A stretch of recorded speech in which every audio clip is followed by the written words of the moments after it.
Ils rapportent moins d'argent, mais au moins ils sont fiables et sans risque. C'est ce que pensent les Français de leur placement chouchou, à commencer par le livret A. Avec un taux d'1,75%, la rémunération est faible, mais il n'y a aucune mauvaise surprise, enfin presque. Le seul risque, c'est l'inflation qui vient gommer cette épargne. Et globalement, on arrive presque à une rémunération proche de zéro. Mais aujourd'hui, les gens sont plus dans une démarche de se dire comment je vais faire pour ne pas perdre d'argent.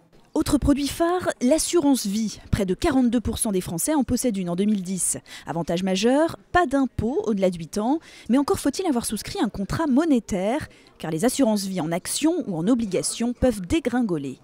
Maintenant, on sait qu'ils peuvent baisser puisqu'ils sont essentiellement investis en général sur des obligations, et notamment des obligations des États. Et on voit qu'aujourd'hui, un État peut faire faillite ou en tout cas rééchelonner sa dette. Une seule valeur refuge s'impose, la pierre. 58% des ménages sont propriétaires de leur résidence principale en 2010. Un chiffre en constante progression, même si la menace d'une crise immobilière n'est jamais loin.